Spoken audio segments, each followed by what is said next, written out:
السلام علیکم ورحمۃ اللہ وبرکاتہ۔ دوستوں امید کرتا ہوں آپ سب حضرات خیر و عافیت سے ہوں گے۔ دوستوں آج ہم آپ کو سر کی خشکی دور کرنے کا ایک نسخہ بتاتے ہیں جو کہ آسان نسخہ ہے، جو آپ گھر میں اس کو آسانی سے کر سکتے ہیں۔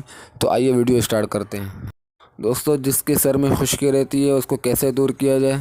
سر کی خشکی دور کرنے کے لیے تھوڑی سی دہی لے کر اس میں اتنی ہی مقدار میں سرسوں کا تیل ملا لیں اور بالوں میں لگائیں۔ کم از کم 3 گھنٹے لگا رہنے دیں، پھر بال دھو لیں۔ اگر مہینے میں صرف 2 بار بھی یہ عمل کر لیا جائے تو بھی کافی ہے۔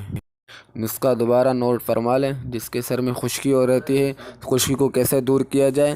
سر کی خشکی دور کرنے کے لیے تھوڑی سی دہی لے کر اس میں اتنی ہی مقدار میں سرسوں کا تیل ملا لیں اور بالوں میں لگائیں۔ کم از کم 3 گھنٹے لگا رہنے دیں، پھر بال دھو لیں۔ اگر مہینے میں صرف 2 بار بھی یہ عمل کر لیا جائے تو بھی کافی ہے۔